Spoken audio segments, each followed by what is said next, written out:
Les signes, c'est qu'aujourd'hui on n'est plus dans la mutation, on est dans la transition vers cette mutation. Pour moi c'est hors sol aussi symbolique et ne parlons pas du transcendant et du spirituel. D'abord, il y a une atteinte vraiment très importante à notre cadre de vie. Bon, le climat, bien sûr, la perte de biodiversité qui est immense, et puis des pollutions terribles.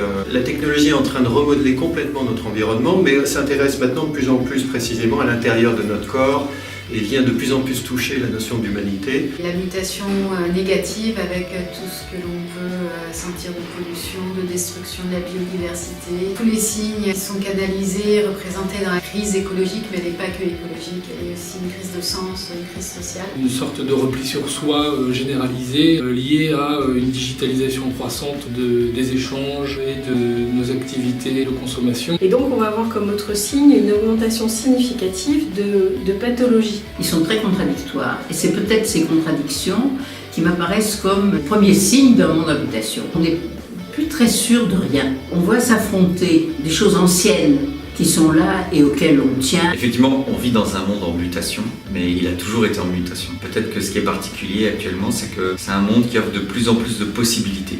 Le fait qu'on soit plus relié effectivement physiquement entre l'ancrage dans la terre et l'ancrage dans le ciel, dans la transcendance et la quête de sens, ça ne permet pas cette colonne vertébrale. Et donc du coup, les gens sont assez perdus quant à pourquoi ils font les choses. C'est un monde où la place de l'homme va changer, où il va perdre un certain nombre de ses repères. La mutation me semble nécessaire, un monde ne peut pas rester statique. C'est l'accélération. Là aussi, tout le monde peut le vivre aujourd'hui dans son quotidien. C'est en mutation, des choses vont très vite. Et malheureusement, dans cette vitesse, on perd certains fondamentaux. On est dans une mutation vraiment très rapide. Ce fleurissement, ce jaillissement d'initiatives incroyables par le monde et qui sont comme des graines d'amour, comme des graines de vie, qui sont des réponses à ce qui se meurt par ailleurs. On n'imagine même pas ce que sera demain parce qu'il y a des initiatives qu'on ne pouvait même pas concevoir avec le cerveau humain qui sont en train de naître. Elles ont la vocation d'être reliées les unes aux autres pour faire un grand réseau qui va porter la vie. Accélération, donc, qui est génératrice de toute une série de perturbations, déstabilisation intérieure, une dilatation de la conscience, qui va nous amener à peut-être nous rapprocher de l'humain et ensuite apprendre à travailler avec. L'accélération nous oblige, là aussi, à regarder un peu plus à l'intérieur et à trouver le centre. On n'a plus le temps de s'arrêter, ou plutôt on ne prend plus le temps. Il y a une inquiétude qui naît d'explosions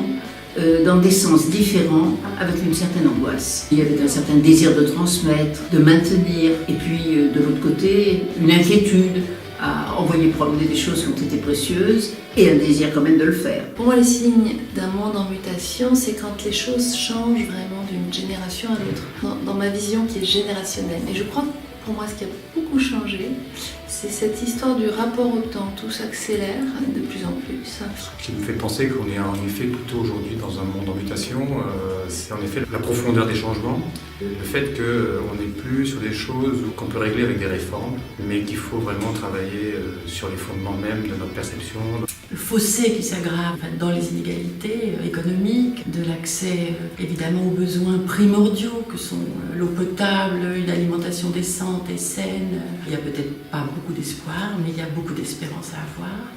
Plus la maison brûle, plus on s'active pour éteindre le feu et faire plus que d'éteindre le feu. Comment se sentir à la fois responsable, sans être coupable, et également le rapport au bonheur. C'est-à-dire qu'il y a aujourd'hui quelque chose qu'il faut que ça aille vite, il faut que le bonheur soit là, soit au rendez-vous, il faut y arriver.